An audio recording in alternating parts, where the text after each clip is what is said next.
Hey guys, the Comics Kid 2099 here, and I have a movie that I want to talk to you about. Clash of the Titans. This is the... can you see that? There you go. This is the original Clash of the Titans movie from the early 80s. I think this is like 82 or so. And this is a classic movie that I've never actually seen before now. I'd heard a lot about it. Really, I think more I've heard a lot about Ray Harryhausen's larger body of work, and this just happens to be one of Ray Harryhausen's movies that I've heard about. But this movie in particular, I hadn't actually heard as much about it as I thought I had. You hear a lot about Clash of the Titans, and maybe it's just that I was around when the remake came out around 2008 or so, and I did see the remake, and so maybe it's just that I've heard a lot about Clash of the Titans as a whole, and that includes stuff about the remake as well as this movie. Because when I watched it, I was thinking, I actually am not really all that familiar with a lot of this. That could have been a different story. There's other movies out there that I haven't seen that I'm much more familiar with. For example, Gone with the Wind. That's a movie I haven't seen. Probably never gonna see it because it's not something that really interests me, but I'm not unfamiliar with the story of that movie. I've heard enough about it. I've heard plenty of people talk about it. It's a story that I'm decently familiar with, so if I started watching the movie, I wouldn't be caught completely by surprise by certain plot elements, because I'm familiar with the story, or at least familiar enough with the story, considering I haven't read the book or seen the movie before. This is something that I had never seen it before, and I thought I was familiar with the concept, but I wasn't actually as familiar with it as I thought. All in all, I don't actually have that much to say about this movie. I feel like if I had grown up in the early 1980s and I was much more familiar with all the other movies that were coming out at that time, I feel like this movie might have impressed me more, because this is, of course, it's a Ray Harryhausen movie, and he is considered to be a special effects guru. He's very well known for his work on many different movies where he does special effects stuff. In fact, he did another Greek mythology movie, a Jason and the Argonauts movie, which I think was actually from like the 1960s. So he has a pretty long spanning career where he does some pretty neat stuff with special effects. Unfortunately, I don't think that his effects really hold up very well in this movie, and that's because this came out in the early 1980s. This wasn't too far from The Terminator or Star Wars. Star Wars came out about 5 years before this movie did, and Star Wars used a lot of practical special effects, but when you watch Star Wars, or at least when I watch Star Wars, I am taken in by this world. I instantly feel like I am watching something real. Now, I know it's not real. I know there's no such thing as Jedi Knights. I know that the Death Star is not a real thing. But when I'm watching it, I forget all of that. When I'm watching this movie, I don't have that experience. I see what is very clearly a stop-motion bird flying over what could be a shot of a real canyon, or maybe it's a matte painting, I'm not really sure. But it is definitely a stop-motion bird. And I say to myself, well, that bird is fake. It's a stop-motion bird. And I'm usually a big proponent of doing practical effects whenever you can. Try not to do as much CGI. In movies these days, they use a lot of CGI, and my big reason that I don't like it as much as the practical stuff is because a lot of times the CGI stuff doesn't look as real as what something practical might look. Now, the CGI stuff might be easier to pull off than a practical effect, but usually, most of the time, the CGI stuff doesn't look as real.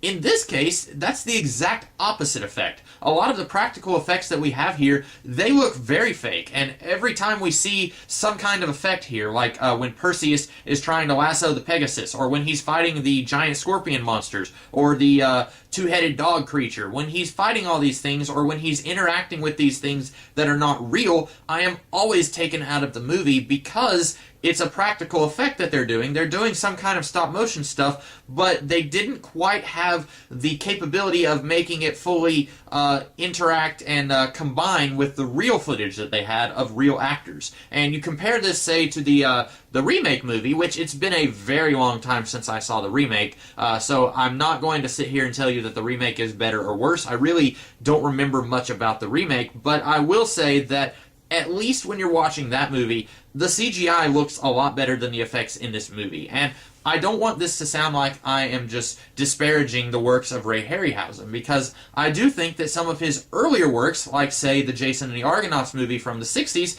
I think that that's a lot better than what he's doing here. Unfortunately, by this point in his career, it's very much like saying that he is the fastest steam train around when everyone else is driving jet-powered automobiles. It really doesn't work that you're still doing this very outdated technology for these movies when there's better stuff out there that you could be making your movies with. That's kind of, it's going to sound harsh when I say that his stuff isn't working here, because by and large, I do like a lot of what he's done in other movies. But here, I just don't think it works, and that's largely because of what was going on at this time. Star Wars hadn't happened too long ago at this time, and The Terminator was not too far in the future by this point, and both of those movies look a lot better. Now, admittedly, The Terminator doesn't have a whole lot of moments where it really needs special effects, and in fact, there's just one scene in that movie where you have the full skinless robot Terminator coming at the character, and in that point, it does very much look like it's a stop-motion effect. But still, I feel like that movie, it works so much better, it looks so much better, and I don't find myself being taken out of the movie like I am with Clash of the Titans. And that's kind of my biggest complaint, and that's weird because usually I'm talking about the story, and I'm not so much talking about like special effects or something like that. The story here is a fun little story. Basically, it takes a lot of different elements from Greek mythology, and it creates what, as I understand, is a completely brand new story, because the character of Perseus, he's been around in mythology for a very long time, but this particular story is a fairly new one. And I'm not super familiar with Perseus. I'm more familiar with other characters in Greek mythology, like Theseus or Heracles. I'm much more familiar with those characters, Jason, than I am Perseus. But, for example, this creates the Kraken. Now, the Kraken is not a Greek mythological character. There is a giant sea monster in Greek mythology. I don't remember what it is called at this point, but this is not that. The Kraken is actually something from, I think, Icelandic or Greenland mythology and lore. It is not a Greek mythology thing. And at the same time, this also creates several other characters. There is a prince who, he offends Zeus somehow, and they mention what he did to offend Zeus. I don't remember exactly what he did. And so they turn him into this weird demon goat-looking thing. And his name is Calibos, or Calibos. I don't remember how to say it. He's a brand new character. He's not a thing in Greek mythology.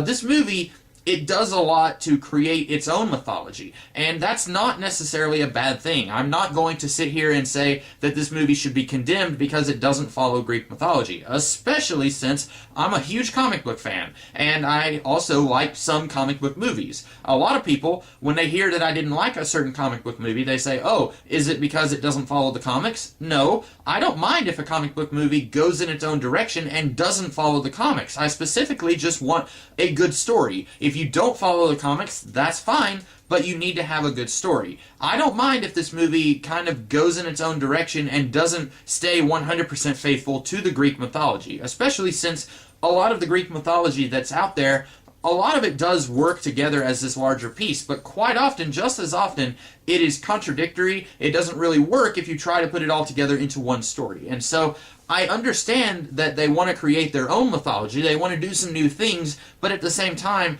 I feel like this movie isn't 100% working. And the story itself is very fun. The special effects are what they are. I've already talked about them. The acting, it's not that the acting is bad, it's that the characters aren't very fleshed out. Perseus is the main character simply because the script says he is. We don't know a whole lot about him. We don't know anything about him. He's the son of Zeus, and that's basically all we know. Zeus likes him because he's his own son. Of course he's going to like his son, but we don't really know anything about the character of Perseus. We don't really know anything about the character of Andromeda, or the poet guy, or most of the gods. Actually, That's not true. The gods actually are, in my opinion, a little bit more fleshed out than the humans, and that's really weird considering the gods are barely in this movie. They're not in this movie as much as the human beings are. The gods have one singular character trait throughout this whole movie, and that is pettiness. They all act like petty children. If someone does something to offend them, it's like, okay, let's destroy their entire city. Make sure that no stone is standing on top of itself. That's a little bit overkill, but okay.